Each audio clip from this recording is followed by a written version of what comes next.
এখানে আর আমি কিছু বলবো না। আশা করি লজ্জা থাকলে ভবিষ্যতে এইসব বিষয়ে আমার পিছনে কথা বলবে না, আমার আলোচনা বিষয়। কারণ আমি যা বুঝি তুমি কেমন পর্যন্ত তা বুঝবে না, তোমারটা আমি 1000বার বুঝি, তুমি বুঝবে না আমারটা। কারণ আমার কথার উপরে ভিত্তি থাকে, আমার দরবারের লোকেরা সবই বুঝে। যাই, যে একটা কথা আরো সামনে আসলো সেটা হইল সূরা আনামের 122 নম্বর একটা আয়াত আছে, আমি তার বাংলাটা বলি। আল্লাহ পাক বলেন, যে মৃত ছিল আমরা তাকে জীবিত করেছি।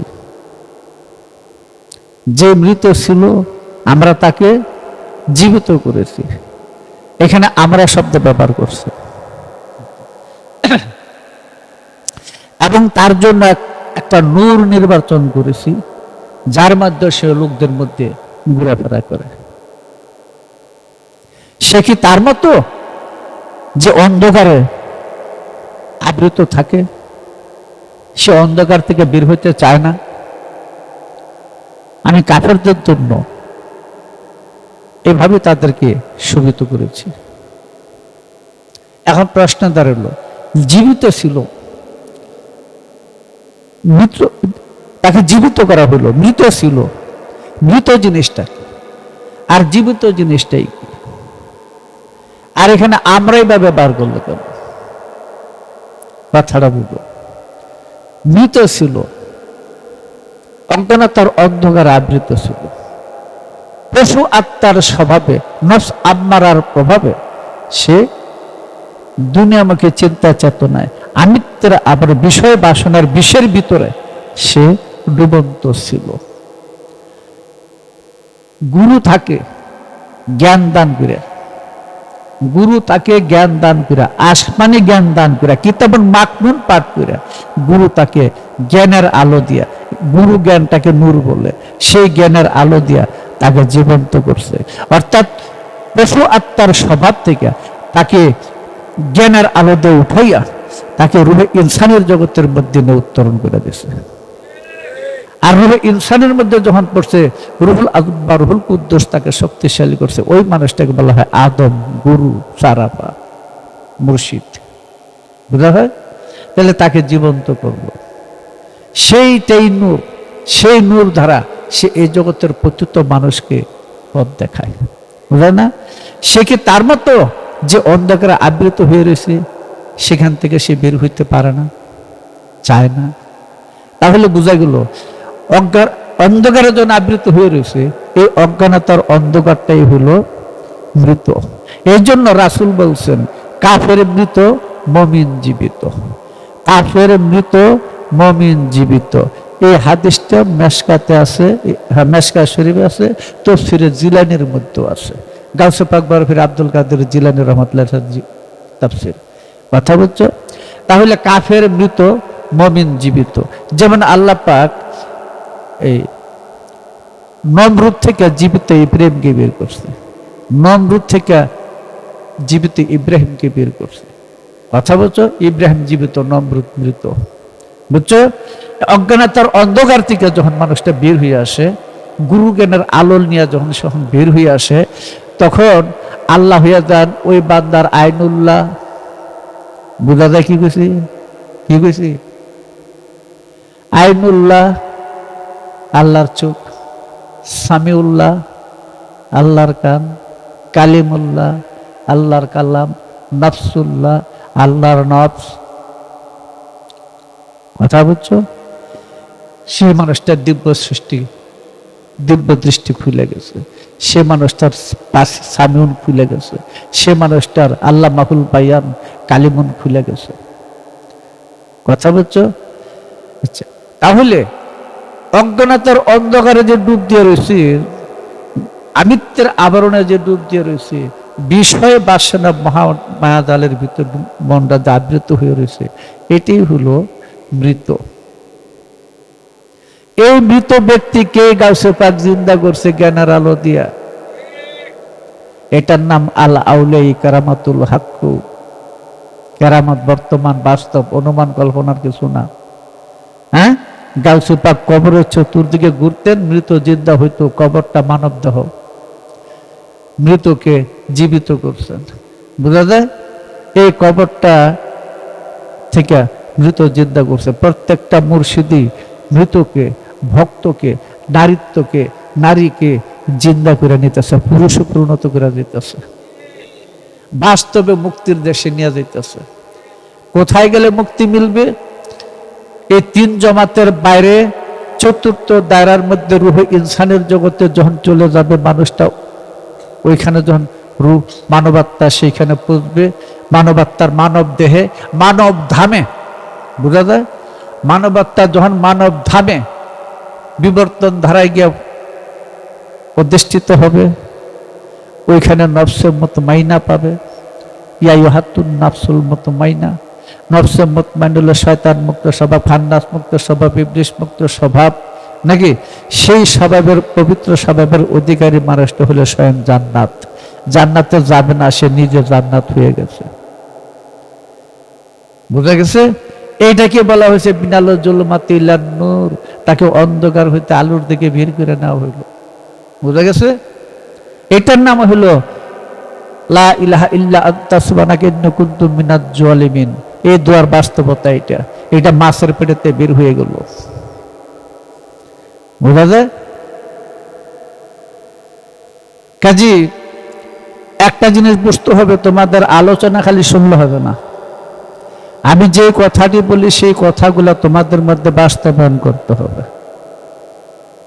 জ্ঞান তখনই হয় যখন তুমি সেই অনুসারে কর্ম করো, নয়তো ওই জ্ঞান আর থাকবে না। তুমি তোমার নিজের ভিতরে, নিজের মনের ভিতরে সেই গুরু জ্ঞানকে প্রতিস্থাপন করো, তাতে তোমার মধ্যে সেই অন্ধকারটা কাটতে নূরের আলো জায়গা উঠবে। যখন নূর জায়গা উঠবে, নূর যখন জায়গা উঠবে, তখন তুমি আলোকিত মানুষ। কথা বলছো? সেই মানুষটাকে বলা হয় গুরু, সাদেকিন, সারাফা, আদব, মুর্শিদ, একই কথা। কি রে?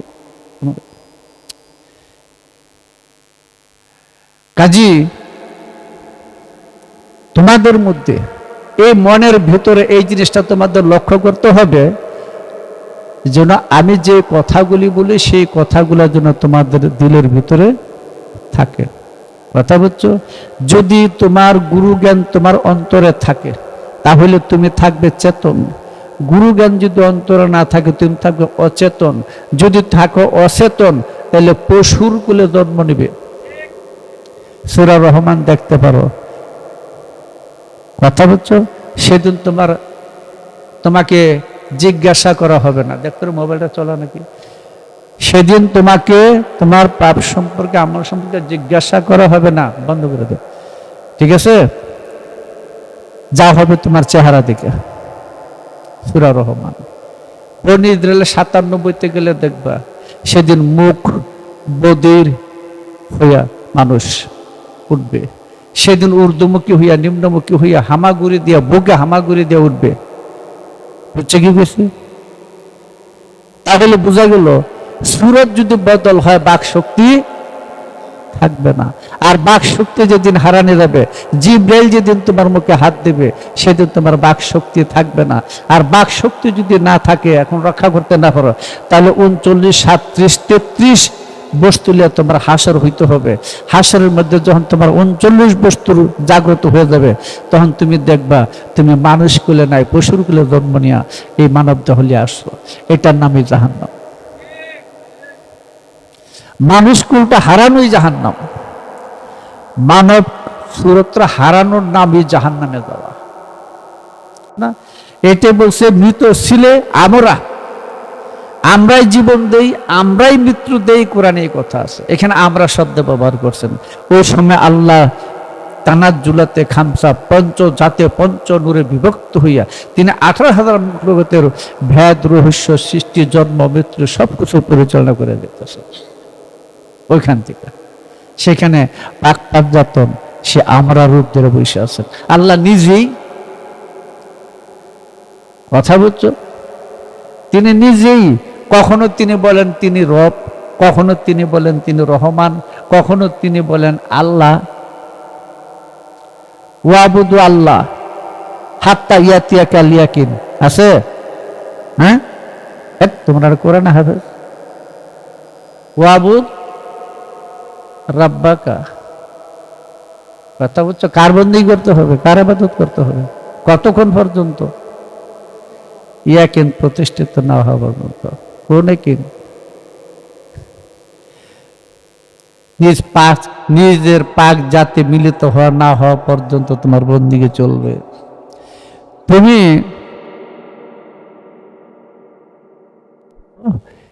কিন্তু মানুষকে এক জানলে না, তুমি শারিকিতে আসো।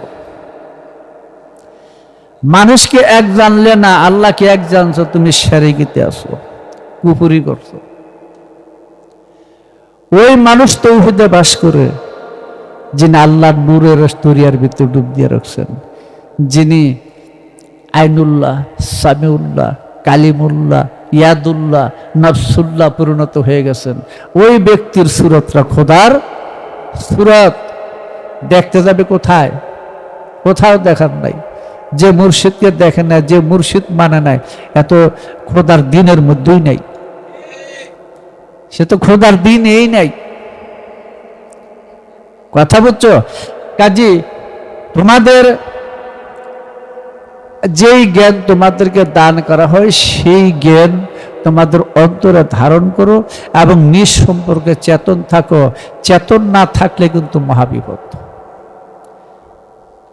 চেতন থাকলে তুমি মানুষ কুলে, চেতন থাকলে তুমি গুরুর কুলে। গুরু কোন কুলে? গুরু কোন কুলে? মানুষ কুল। তুমি কি গুরুর কুলে থাকতে চাও? তুমি কি গুরুর কুলে থাকতে চাও? যদি গুরুর কুলে থাকতে চাও, গুরুর ইচ্ছা তোমাকে প্রতিস্থাপন করো। তোমার চোখে গুরু দেখবে, গুরু শুনবে, গুরু বলবে সর্বকিছু। ওই যে বুখারী 6052 নম্বর হাদিস, আরো আছে, অনেক জায়গায় আছে।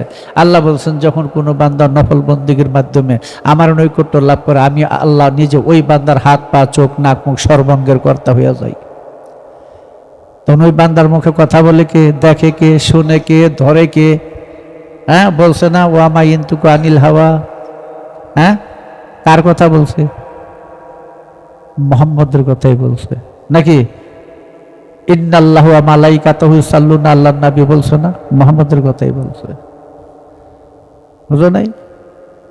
সে মুহাম্মদের সর্বাঙ্গে কি আল্লাহ বিরাজ করেন। সেজদা দিবে কোথায়? মানুষ জ্ঞানে সেজদা হারাম। সেজদা কাকে দিবে? আল্লাহকে দিবে। কোথায় দিবে? কাবা কোথায়? ক্যাবলা কোথায়? তোমার মানব গুরু, ওটা শরীয়তের কাবা। তাই কোরআনে ক্যাবলা পরিবর্তন আর আয়াত আছে। ক্যাবলা তার মসজিদ আছে, মদিনার মসজিদ থেকে সামান্য একটু দূরে। কথা বুঝছো? মসজিদের ক্যাবলা তাই যেখানে জোহরের নামাজ 2 রাকাত, বাইতুল মুকাদ্দাসের দিকে 2 রাকাত পড়ছে দক্ষিণ দিকে। কথা বুঝছো? এটা দিয়ে কি বুঝাইলেন? শরীয়তের কাবা, সমাজের কাবা, জাহিরি কাবা, প্রতীক কাবা মক্কায় উপস্থিত, আর হাকিকি কাবা মুর্শিদ স্বয়ং নিজে। এদিকে ঘুরতে গিয়ে কারিমান কদ্দুর থাকে না থাকে, সেই কোরআনে বর্ণনা দিয়ে রাখছে, সেইটাও কোরআনে বর্ণনা দিয়ে রাখছে। কথা বুঝছো? এর জন্য যাক আয়াতটা মাথাত আসলো, আজকে বলবো না যে প্রত্যেকেরই একটি দিক আছে। এই দিকটা তুমি আমি আসার সময় আল্লাহ দিয়ে দিছে। এটা সামনে হাতে আলোচনা করব। কাজী মৃত ছিলে আমরা জীবিত করছি। কিরে সমস্যাটা কি? আমার মেশিন ডিস্টার্ব দিতে বন্ধ করছো? ডিস্টার্ব দিতেছে। মৃত ছিলে মানে আমি অচেতন ছিলাম। অচেতন নামাজ কাজা, চেতনে নামাজ খারা, চেতনে নামাজ কায়েম, অচেতনে নামাজ কাজা। এটা শাশ্বতকালের নামাজ। এটা আমাদের সমাজের 5 ওয়াক্ত নামাজ যাকে বুঝে ওটা না, এটা প্রতীক। তার ভিতরে সত্য সন্ধান করতে হবে, করা যায়? সাফাবাজি করে নামাজ উঠায়ও না, একটা জাহির একটা বাতিনে আছে। কথাটা বুঝো। তো কাজী যত ভক্ত মুরিদান আছে তাদের জন্য আবাদতের হুকুম আছে। যারা মুরিদ হয় না তাদের আল্লাহ কোনো আবাদতের হুকুম দেয় না। ইয়া আইয়ুহাল্লাযিনা কোরআনে আছে, হে যাহারা ঈমান এনেছো। মৌলবীরা আমরা আরবি জানি না দেখে আর আমরা বুঝাই দিয়েছি হে মুমিনগণ। কথাটা বুঝো। এখানে লেখছে আমানু, আল্লাহ তার ব্যাকরণ জানে না, আল্লাহ তার মাদ্রাসায় পড়ে নাই, তাই না? তাই কোথাও মুসলিম লেখছে, কোথাও আমানু লেখছে, কোথাও মুত্তাকি লেখছে, কোথায় মুমিন লেখছে, নাকি? করতো না। কাজী একটা বিষয় তুলে ধরছে, এরা সব করে মুমিন বানা ছেড়ে দিছে। হ্যাঁ, কেমন দশ হয়েছে? আসসালাতু মেরাজুল মুসলিম কয় নাই, আসসালাতু মেরাজুল আমানু কয় নাই, আসসালাতু মেরাজুল মুত্তাকি কয় নাই, আসসালাতু মেরাজুল মুমিনিন কইছে। তাহলে মুমিন সেই ব্যক্তি যে সালাতে খোদার দেখা পায়। সালাতটা দেখার জিনিস, নামাজটা দেখার জিনিস। কথা বুঝছো? রাসূলের 17 সুন্নতের এক সুন্নত জুলাত কুররাতু আইনি ফিস সালাত। সালাত আমার চোখের পুতুলি, নামাজটা আমার চোখের পুতুলি, দেখে আমি শান্তি পাই। এটা দেখার জিনিস। নামাজের মাধ্যমে মেরাজ, এটা ঘোড়ার ডিমের কথা। নামাজটাই মেরাজ, ওই নামাজটাই খোদার সুরত। সেখানে 5টা সুরত এক হইয়া রূপ ধরছে।